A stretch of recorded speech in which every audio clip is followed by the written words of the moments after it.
I was saying the San Francisco 49ers are exciting me. They've got a new quarterback. I like watching. This is why I think the Lakers are pretty entertaining. They've got a core group of players, Julius Randle, Ingram, Kuzma, Lonzo Ball, that can really play. Paul George in OKC might not work out. He may come. LeBron Cleveland not working out.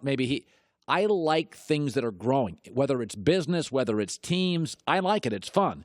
I'm watching the Cavs last night lose to the Sixers, and I've said this. I've been talking about LeBron for like 14 years. I have some LeBron fatigue, but I really have Cleveland LeBron fatigue. And, there's a lot of people that are like, I can't believe you talk about LeBron. I mean, just think about the Eastern Conference.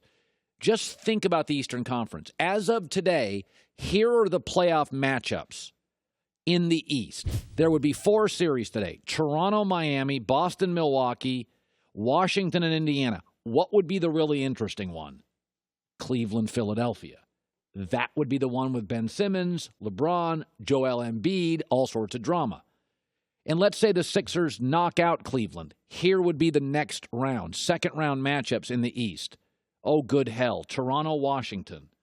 Literally, what cable channel is low enough to want that? Celtics, Philadelphia? It was great in 1984. But Gordon Hayward's not around yet, and Philadelphia is not a championship-level team. Boston would dispose of them very quickly.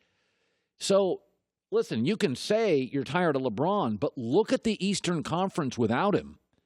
And I got nothing against Victor Oladipo. Ben Simmons has made 1 3-pointer in his career. He ain't going anywhere in the playoffs. I've told you, there are teams built for the regular season, and there are teams built for the postseason. Jason Tatum's going to dry up in the postseason. Ben Simmons is not going to be a dominant player in the postseason. That's where the men take over. Kevin Love and LeBron, Kyrie Irving, Al Horford.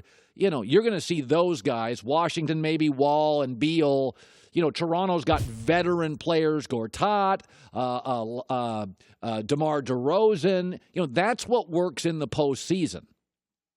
So, but for everybody, like I am fatigued by the LeBron Cleveland drama. And I watched them last night, and I'm like, LeBron had one really nice move. Meh.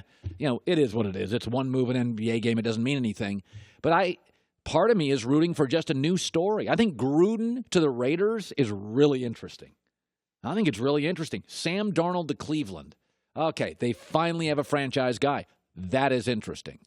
And listen, I'm a Patriot fan, but even I have some fatigue with like an aging Gronk, an aging Brady. I would love to see them trade up and get a dynamic star running back, a star receiver. Their kind of rigid system. I mean, I'm somebody that loves systems. I tell you, nobody likes Starbucks, but everybody goes to it. I'm a system guy. I like systems. But there is a certain fatigue when it's the same pieces in the system. It's funny because now I've moved my show in the last couple years to Los Angeles. Nobody ever had a problem when I was in the Northeast and like the Yankees. But people in the Northeast are so spoiled because ESPN has always been very East Coast leaning. I was the one guy at that company that actually acknowledged there were cities Denver West. And, I'll get this from time to time. Oh, you're such a West Coast homer. No, I just acknowledge the West Coast exists, unlike the other network. And I get this from time to time. You're a West Coast homer. Show me where I was wrong. I told you Chris Paul was great and was going to work in Houston. It wasn't because he was a Clipper. I'm right. I told you the Rams would be the most improved team in the league. I was right. I told you Sam Darnold was going to be a year and a half ago the number 1 pick. I'm about to be right. I told you Lonzo Ball wasn't a bust. It wasn't because he's a Laker. Like, show me where I'm wrong on my L.A. takes. L.A. is just in a time right now that they've got some really interesting players. Darnold was interesting. I've also told you, I think the Lakers have to get 2 stars or they've got some components here. They're not going anywhere.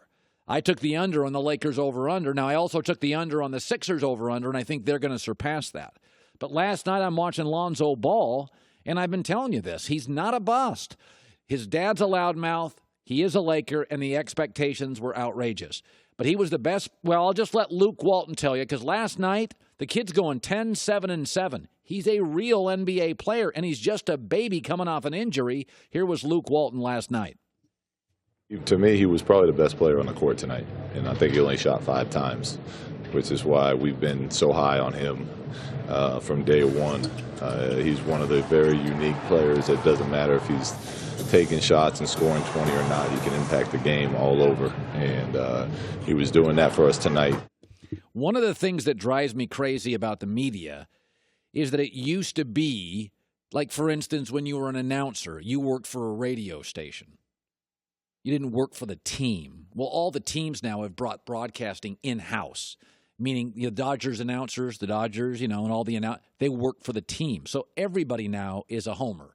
You can't hear a play-by-play guy at any level locally that's not in the bag for the team.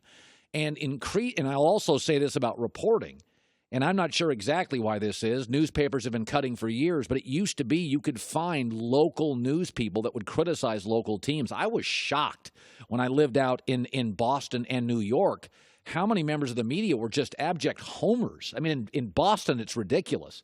Any story, John, you grew up there, any story against the Patriots, everybody's out to get the Patriots. Are you kidding me? The league's out to get us.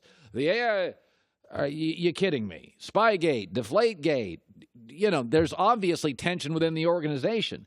So, whenever I hear, come on, you moved out west, where have I been wrong? Even Lane Kiffin, I'm like, dude can coach. He went to Alabama. He's the best coordinator Bama's ever had offensively. Now he took over a job at Florida Atlantic or something. They won the conference. The guy can coach. The guy can absolutely coach. Don't have to like him. But I'm watching Lonzo Ball last night. He's not a bust. If you go to the top 6 picks in the NBA draft right now, just line up the top 6 NBA picks. Most people think Jason Tatum, the number 3 pick, is the best player. He's averaging 13 a game, coming out of Duke. He's really, really good and really, really talented. Let's look at the top 6 picks right now in the NBA draft. Markelle Fultz. He's either hurt or a bust. Neither's good. Lonzo Ball's going 10-7-7. How many players in the league? How many I think he's one of 4 rookies in NBA history to do 10-7-7. Jason Tatum, I think, is going to be a really nice player. Josh Jackson, I like. He's athletic, but he cannot shoot. De'Aaron Fox had an incredibly slow start. He doesn't have the length or the size or the passing ability of Lonzo. I do think he'll be a nice scorer in the NBA, but right now he's not as good as Lonzo Ball. And the Isaac kid for Orlando's not, Jonathan Isaac's not, it's not great. So you look at the top 6 players, I'd make an argument he's number 2. And I would say Jason Tatum has one big advantage. He walked into the best young coach in the NBA. They're not relying on him to drop 20. He's got a superstar point guard, a veteran big, and if Gordon Hayward was here, they would ask even less of him. He didn't have any pressure on him. Lonzo Ball's got pressure on him. Lonzo Ball's got a loud dad. A lot of expectations with Lonzo Ball. Jason Tatum, the Celtics are the 3rd most popular team in their own city after the Red Sox and Patriots. There's no pressure on him to score at all. It's Kyrie and Al Horford's team, and eventually it'll be Kyrie, Gordon Hayward, and Al Horford's team.